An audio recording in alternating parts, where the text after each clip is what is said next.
Hey there guys, how are you? Welcome back to another awesome video. It's time for another movie review. And today's movie review, the moment we've all been waiting for, it's finally here. Let's talk about Spider-Man No Way Home. So Spider-Man No Way Home is the third installment in the Spider-Man Home trilogy, and it follows the events of Spider-Man Far From Home, with Peter Parker clearing his name from Mysterio, and with the help of Doctor Strange, tries to erase the memories of everyone that knew Peter Parker was Spider-Man, and instead accidentally unleashes the multiverse. So this movie, once again, is directed by Jon Watts. Jon Watts has done all three Spider-Man movies, and he'll probably do any other installments afterwards, but he's done this trilogy, and boy, what a trilogy this has been.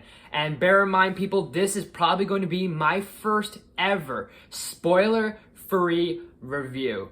So if you guys want spoiler talk or if you want a spoiler review, you guys will have to DM me or let me know in the comments, but this is going to be a full-on spoiler-free. I'll only be talking about what we know from what we've seen from the trailers, and that is it, because we pretty much have the idea that we've seen the multiverse is happening, because we've had an idea that the multiverse would be in here. We've seen it in several other Marvel movies. It's been teased a little bit in the MCU. This is the first time we're kind of seeing it come to fruition a little, kind of, sort of. It was slightly teased and slightly there in Loki, but it's more in the foreground in this movie. And especially since we're in the trailers, we saw that old Spidey villains are returning from different universes with Alfred Molina, Willem Dafoe, Jamie Foxx, all those three pretty much that the trailer shows. But before we get to those baddies, let's get into the main man himself, Tom Holland as Spider-Man. And at this point in his career, at this point in his Spider-Man trilogy, he is really matured. Like, this is the most matured I've seen him in this movie, and it is phenomenal. And everyone else does a great job too. Zendaya, I want to say Jacob Bullrolton. I think I messed up his name, but the guy who's Ned Leeds, obviously Benedict Cumberbatch is great. And the four of them as a team, as this little ensemble, their chemistry, their dynamic is great. The chemistry with MJ and Peter is great, and it's perfect. It's definitely has a lot more weight here, and you can definitely see there has been a lot more developed. It's definitely shown a lot more growth, which is adorable. Let's get to the big baddies of this movie. And these three are pretty much the big baddies of this film for the most part. Alfred Molina's Doc Ock is great. It's fantastic. It's awesome to see him again. It feels like it's been years since you've seen Alfred Molina, not only as this character, but just in a film. Jamie Foxx as Electro is definitely awesome. He's super dope. I like that they gave the writers and the movie allowed Jamie Foxx to have his Jamie Foxx charisma, that swagger, that flair. It's pretty cool. Willem Dafoe as the Green Goblin and back as the Green Goblin is fucking awesome. It's so great to see him just, like, his facial expressions and really chewing up the words and chewing up the scenes and eating up every little scene that he's in. It's so perfect. He stands out. Like, the other two and the other villains we see are great, but he just stands out the most, and especially because of the fact that it's Willem Dafoe. He's awesome, and there is a little bit of more, it's like this is more Green Goblin, because this feels there is something personal with Green Goblin. This was just such a fun time. This was so fantastic to see on the big screen. I'm so glad I got to see this yesterday on the big screen. I'm happy I got to see another movie in theaters on the big screen, especially Spider-Man, and that movie theater experience was so great. And let's address the elephant in the room, and whether you've seen this movie or not, there is a bit of fan service, you can kind of tell.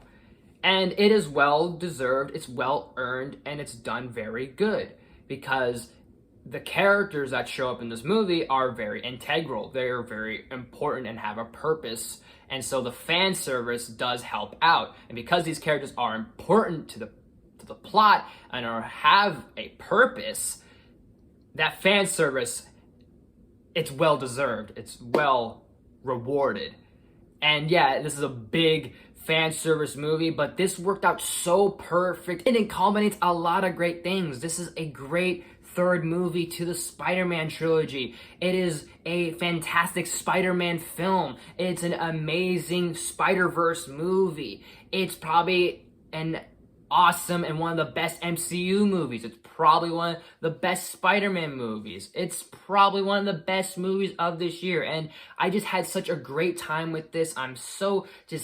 It's so unbelievable that this actually happened. I had a blast. It was fantastic. It was fun. I laughed. I had the biggest smile on my face throughout the entire film whenever there was something that made me gush, geek out, and giddy with just joy seeing these things happen on the big screen. Because this is something like a fan would dream of. And whether you're a movie fan, a Marvel fan, an MCU fan, a Spider-Man fan, or just a casual goer, you're going to love this. I had fun, I laughed, I had the biggest smile throughout this entire film. I cried a little because it definitely really digs deep in the emotions. So I am going to give Spider-Man No Way Home, I'm going to give it an A+. So Spider-Man No Way Home, have you guys seen it? What did you think of it? Did you like it? Did you hate it? Let me know in the comments below. Also, if you're gonna mention your little opinions in the comments, please, I mean this from the bottom of my heart. Not only am I gonna do this, but I want everyone for a good majority of, I wanna say up until maybe next year, maybe sometime next month, or even the following month, sometime later. Let's not spoil anything in the comments section. No spoilers at all in the comments. I'm not going to spoil this movie for the movie review here, and no spoilers in the comments section for anyone that hasn't seen the film. If you guys have seen it, you're just more than welcome to message me, because if you guys have me personally on social medias, you're more than welcome to talk to me there, but don't leave any spoilers in the comments section. And I'll get into a whole nother topic about spoilers and how that's, especially now. I know spoilers have been a big thing for years, but I wanna maybe do a video dedicated about spoilers and everything, like in a later video. But please be respectful and just don't put any spoilers in the comments section. Even if it's a joke, don't even make a joke about it. Like, just keep it very vague. Keep your thoughts together, very solid, and be respectful of others. And maybe you can put your spoiler comments, I want to say maybe a little like after January, a little after February, if that sounds perfect. And as always, guys, thank you so much there. And thank you so much for watching. If you like this video, please smash the like button. If you're new to my channel, please subscribe. I do awesome videos every day, if not every week. Make sure you ring that bell. I do new videos every day, if not every week. Share the video with family and friends, all that good stuff and more. Leave some suggestions in the comments. You name it, I'll look into it. And if you have any questions, leave those in the comments section too, so I can eventually do a Q&A. Look out sometime either today or tomorrow will be the best movies of 2020-21. The worst movies of 2020-21, and sometime into the new year, we'll be seeing not only the most anticipated movies of 2022, but a few little channel update things and announcements coming your way and more content. So thank you guys so much for watching, and I will see you next time.